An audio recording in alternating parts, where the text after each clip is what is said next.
Assalamualaikum warahmatullahi wabarakatuh. Kami dari kelompok 8 akan menjelaskan tentang masalah kontemporer mengenai analisis dengan judul Perlindungan hukum laut dan udara sebagai bentuk kedaulatan negara. Bagaimana kelanjutan untuk video selanjutnya? Kita cek. Kita akan membahas mengenai hukum internasional nih ya.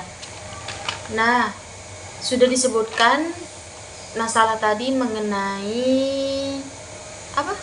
Perlindungan hukum laut dan udara sebagai bentuk kedaulatan negara. Nah, yang dimaksud kedaulatan negara nih apa sih? Oke, kedaulatan negara itu sendiri adalah bangsa dalam suatu negara yang mana mereka itu memiliki kewenangan atau kekuasaan yang secara bebas melakukan berbagai kegiatan kenegaraan sesuai dengan kepentingannya, asalkan kegiatan tersebut tidak bertentangan dengan kepentingan negara lain dan hukum internasional.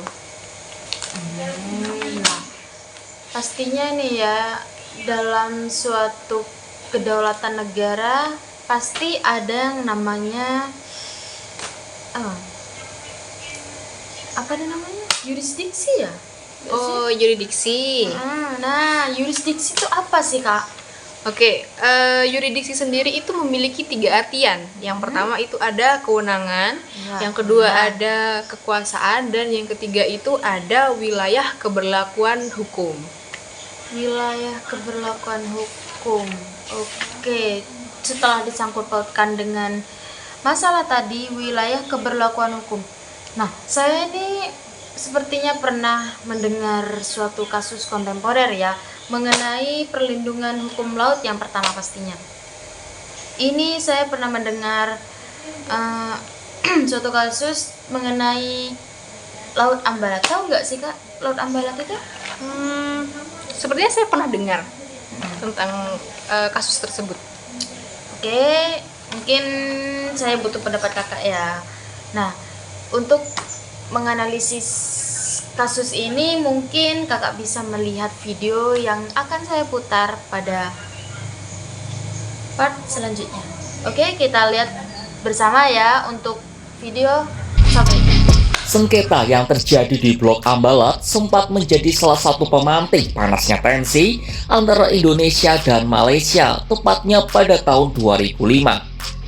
Kasus ini lama mengambang tanpa kejelasan hingga akhirnya berhasil diselesaikan setelah 18 tahun perundingan. Apa yang sebenarnya terjadi di Blok Ambalat? Bagaimana awal mula konflik ini berasal? Dan mengapa kasus ini membutuhkan hingga belasan tahun perundingan? Dalam video ini kita akan membahas semua hal penting yang perlu diketahui soal kasus Ambalat. Mari kita mulai dengan pertanyaan, seberapa penting Ambalat bagi Indonesia ataupun Malaysia?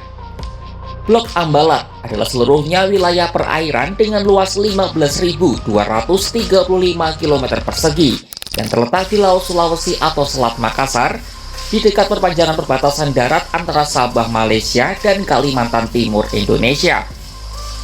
Blok Ambalat disebut-sebut memiliki kandungan minyak dan gas untuk 20 tahun ke depan, dengan keuntungan bisa mencapai lebih dari 4.200 triliun rupiah. Jadi bukan hal yang mengherankan ya jika negara lain tergoda dengan Ambalat.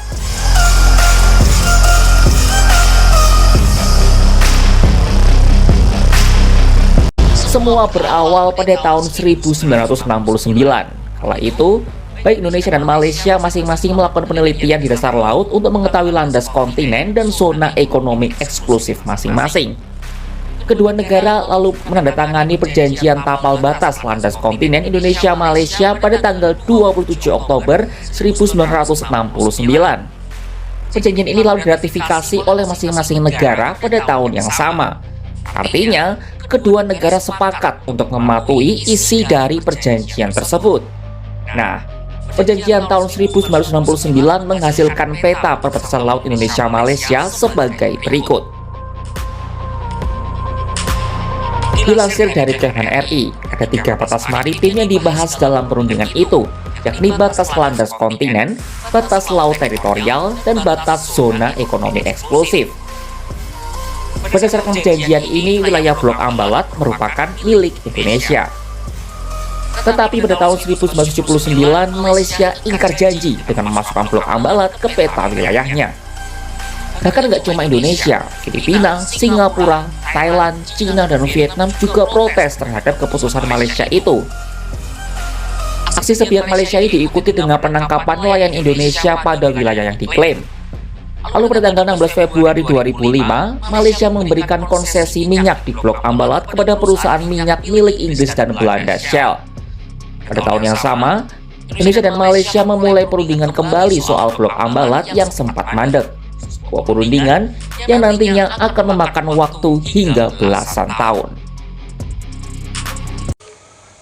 Nah, menurut video tadi nih Kak, gimana nih menurut Kakak mengenai sengketa batas laut yang sudah ditayangkan? Katanya akan masalahnya itu dimulai dari ketidakjelasan penjajah dalam menentukan batasan negara. Nah, yang saya tangkap itu sih. Kalau menurut Kakak kesimpulan dari video tersebut tuh apa? Oke, dari video yang sudah ditayangkan tadi tentang Blok Ambalat. Nah, Blok Ambalat sendiri sekarang itu masih menjadi sengketa antara Indonesia dan Malaysia. Belum ada keputusan hukum internasional yang menetapkan siapa pemilik sah untuk Blok Ambalat tersebut. Terus Indonesia mengklaim Blok Ambalat sebagai bagian dari zona ekonomi eksklusif dan landasan kontinen berdasarkan UNCLOS tahun 1982. Dan Malaysia juga mengklaim wilayah ini dan telah memberikan izin eksplorasi kepada perusahaan migas asing di bagian yang mereka sebut sebagai Blok ND6 dan ND7. Nah, kedua negara ini, Indonesia dan Malaysia, itu menyelesaikan sengketa secara damai melalui negosiasi bilateral. Namun sampai sekarang itu masih belum ada finalnya. Begitu. Tadi kan belum ada final.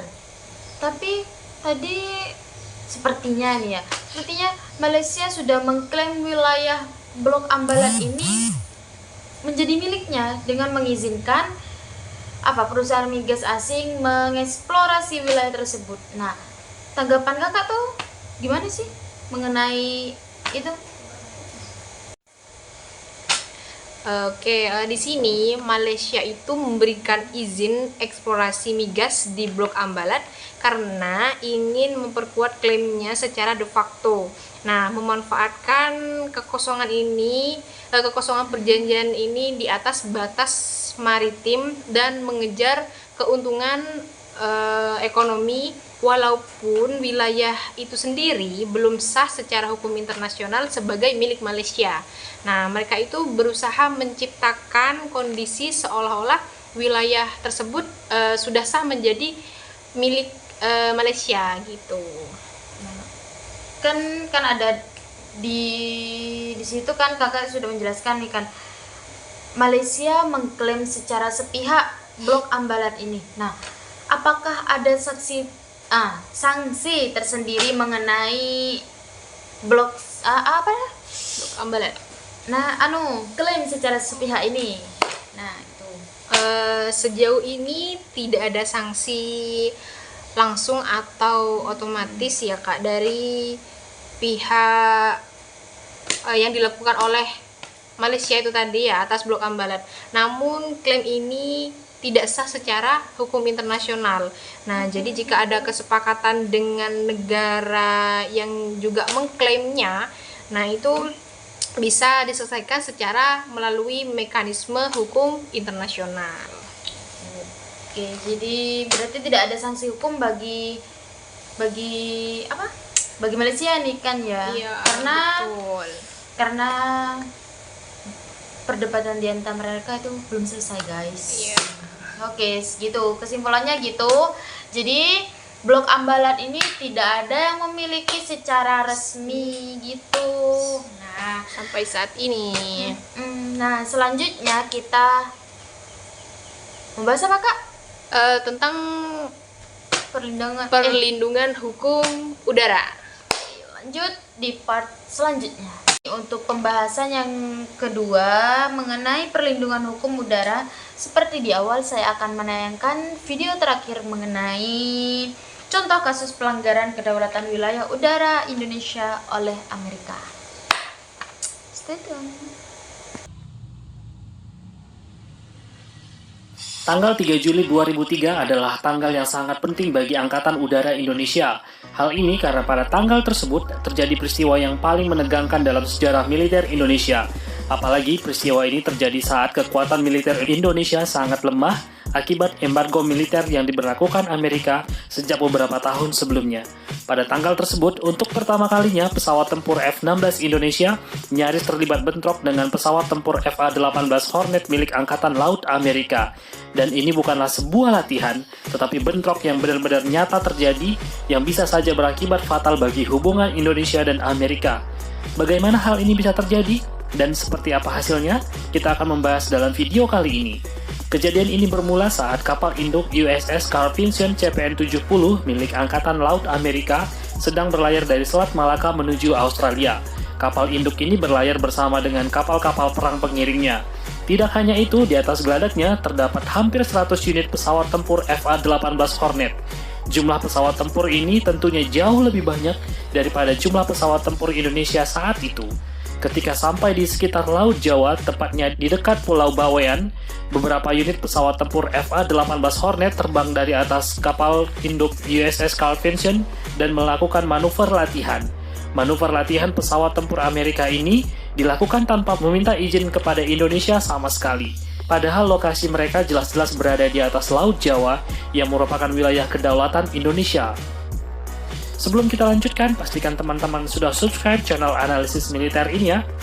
Parahnya lagi, manuver pesawat tempur FA-18 Hornet milik Angkatan Laut Amerika ini sempat mengganggu keamanan penerbangan sipil di Indonesia. Dikabarkan, dua penerbangan sipil Indonesia yaitu Burok Airlines dan Mandala Airlines melaporkan kepada pihak terkait tentang gangguan yang ditimbulkan oleh pesawat tempur Amerika ini.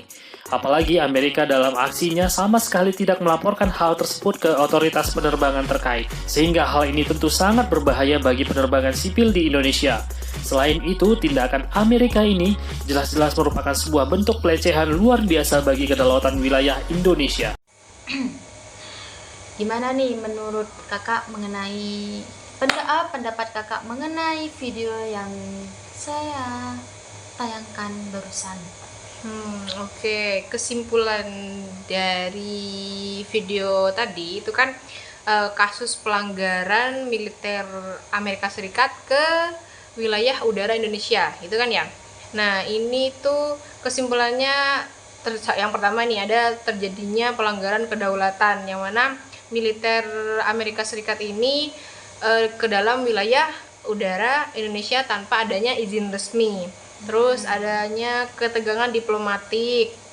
Pelanggaran tersebut berpotensi memicu ketegangan diplomatik antara Indonesia dan Amerika Serikat. Terus